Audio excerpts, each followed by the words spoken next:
Stock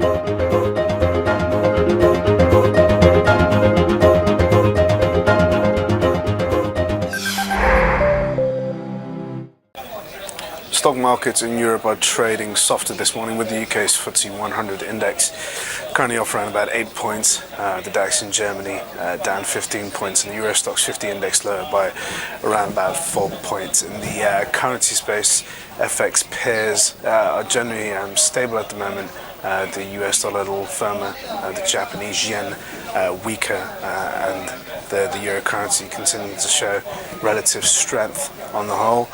Going into the commodities market, we have gold, which is off about $17, taking a bit of a tanking at the moment, and oil prices are also continuing to ease, and in core government bonds, UK gilts and German bonds are a little firmer across the board, and that is generally on the back of the risk aversion that we are seeing in financial markets. Good morning, I'm Ishaq Siddiqui, and welcome to your daily market bite.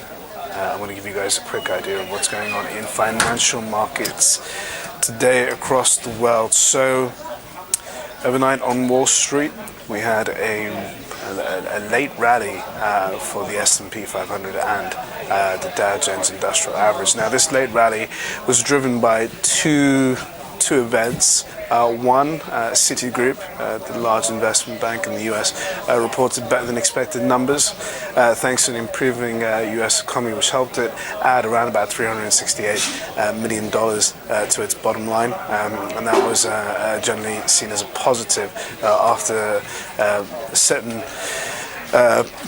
members of Citigroup's staff last week suggested that the company may post a profit warning. However, it didn't. It was a surprise upside to the profit on the whole, and markets generally welcomed the report from Citigroup, particularly after very weak numbers out from JP Morgan last week. Now, the other thing that really helped investors with their optimism about the US economy is the retail sales data that we saw out from the US economy yesterday. Retail sales in March rose 1.1%. That's better than the 0.9% in February, driven by an increase in auto sales and also building materials and garden materials as well. Now, that's generally quite a positive result, given the fact that in January and February we had these poor US retail numbers due to the poor and severe weather conditions out in the US. But it seems like the US economy is turning a bit of a page now.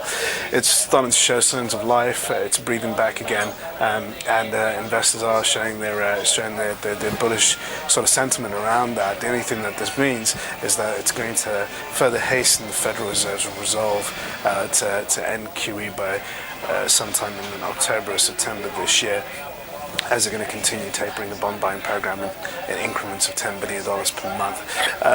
Anyway, that still helped the US markets overnight. That fed through into the Asian session overnight too, with Japan's Nikkei 225 index really being inspired by it ending its 7-day slump, and that was on the back of this. The slump was really on the back of concerns about the Bank of Japan really not doing enough to stimulate the Japanese economy following the increase in sales tax. Now, going on to other Asian markets, Chinese stocks were weak, and that was on the concerns that the Chinese central bank was draining money out of the markets again, essentially meaning that there is going to be a lack of liquidity in Chinese money markets, and that rattled investors, particularly their confidence around investing in China. So we saw a bit of weakness for the Hang Seng index and also for the Shanghai index. Nonetheless, putting that aside, going into Europe this morning, we started off a little firmer. However, we are starting to drop off as the session continues.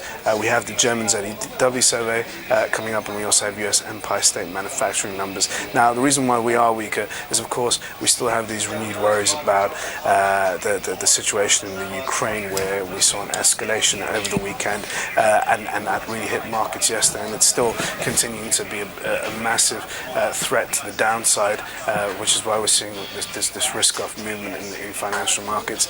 Now, as it stands, it seems that pro-Russian rebels have continued to seize many buildings in the eastern Ukraine, really raising worries that if Vladimir Putin from Russia doesn't combat this, or at least help to ease tensions over there, it could fuel a military response by the West, particularly by the US, that is getting extremely aggravated by pro-Russian rebels taking over many buildings in eastern Ukraine. There is now this fear that the eastern Ukraine could fall into the hands of Russia, and that's really causing a lot of tensions between relations in Russia and, of course, the EU and the West. So keep an eye on that development. It is one of the predominant reasons for why we are falling lower in European markets this morning. Like I said, German ZEW survey, main indicators today. We also have that Empire State manufacturing number, and earnings in the US are going to be coming in thick and fast. Johnson & Johnson, Coca-Cola before the opening bell, and after the closing bell we have Yahoo and Intel, two big tech companies. Tech companies, of course, have been in increased focus, given the fact that we have these renewed concerns about bloated valuations in the tech sector. So watch out for those. Thank you for watching your daily market bite, and I'll see you guys tomorrow.